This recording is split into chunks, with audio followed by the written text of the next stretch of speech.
think in the early days, it was really labor intensive. There was a lot of boots on the ground. You didn't have the luxury of the helicopters or a lot of, when you went out, and it could last 3 or 4 days. Compared to now, when you've got someone pinged on a cell phone in a helicopter, you can get to them in 3 or 4 hours if the call goes out. So back then, when people went in their groups of 2 or 4 into the field, they could be gone for 12, 14, 18 hours and be nowhere near the subject. Well, back in those days, it was a search and rescue team. Every time we got a call out, we didn't have an exact location for whoever was injured or missing, so we had to send out various teams to search first to find them before we could do first aid or recovery or anything.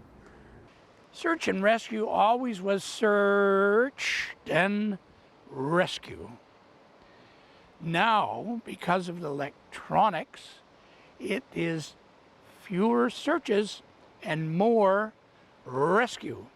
And that's where it's going. We started to see, especially with cell phone technology, was our calls started to go more, you can find out where they are by phoning them if you're lucky they have service, and figuring out where they are.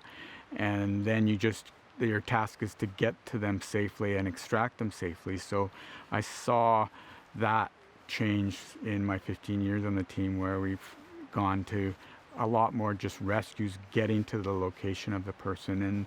And one of my chief roles on the team over the years have been be the first one to call the person, figure out where they are, see if I can get their coordinates, and then developing a process with some of my teammates together. We've really, I think, perfected the use of technology to improve our results in getting people out safely. What used to be a search based on a car or a report of someone overdue is now based on the handshake of a cell phone. Now remember, you may be in the bush and unable to make a call, but your cell phone is trying to make a handshake with a cell tower to establish a connection should you make a call or be able to. That handshake gives us the pinging that tells us the general area within which you're likely to be found.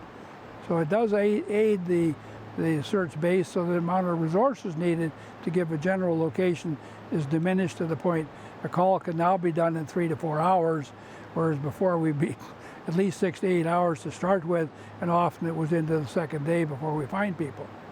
We are able to pinpoint people much faster, smaller groups going out, often just going out to, as I often tell my friends now, they're not lost. They're just cut in the dark and they can't get out. They're kind of stuck. So we have to send a small team out, grab them, bring them home.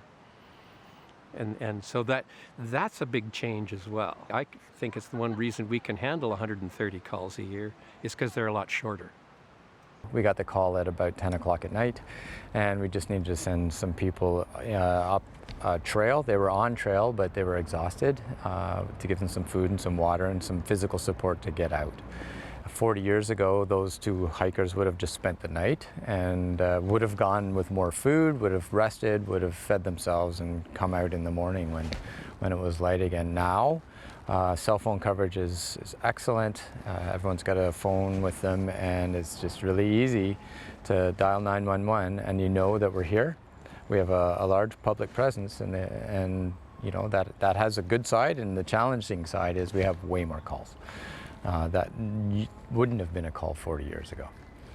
It's really quite amazing how much things have changed. And certainly when I started, 30, 35 years ago, we may only have got half a dozen calls a year, once every couple of months, and North Shore Rescue some more than Lions Bay SAR, but generally low numbers.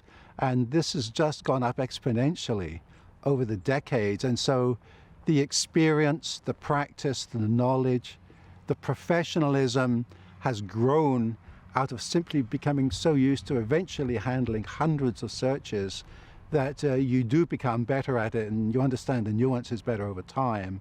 And now I think both teams have become much more professional, much more organized, and more depth, just from these decades of experience that they've encountered now.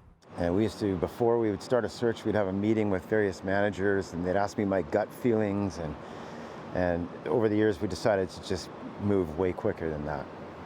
Just get right on it and Obviously, if the avalanche hazard is really high, we're not going to do anything of the kind. We can't just send guys down there. But we decided to sort of speed things up and not have meetings about the tracks, but just act.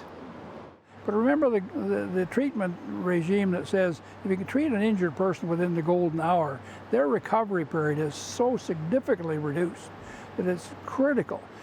So the medical care in the field now given the public exceeds what we could have hoped for in some of the more rural hospitals with which we dealt in the years gone by. Instead of people being in GF Strong recovering from a hematoma in their spinal column for 16 months, they don't even have to go there because it's treated all within the first 4 hours. Over the last almost 2 years now, we've developed a program we call AMP, or Advanced Medical Provider. And I'm one of 10 people now, 10 AMPs, that can bring advanced medical help to the team. We're seeing like an increase in severe traumatic injuries and medical rescues too. So being able to provide advanced level care is really critical to our patients as well. And then also not just having that within the group that is higher trained medically, but diffusing that down to the rest of our membership too and bringing their skills up just helps everyone. 30% of our calls are medical, and of those 30% that are medical, 30% or a third of those are actually advanced medical. And when I say advanced medical, people that are unconscious or having troubles breathing or broken, say, their femur or their pelvis,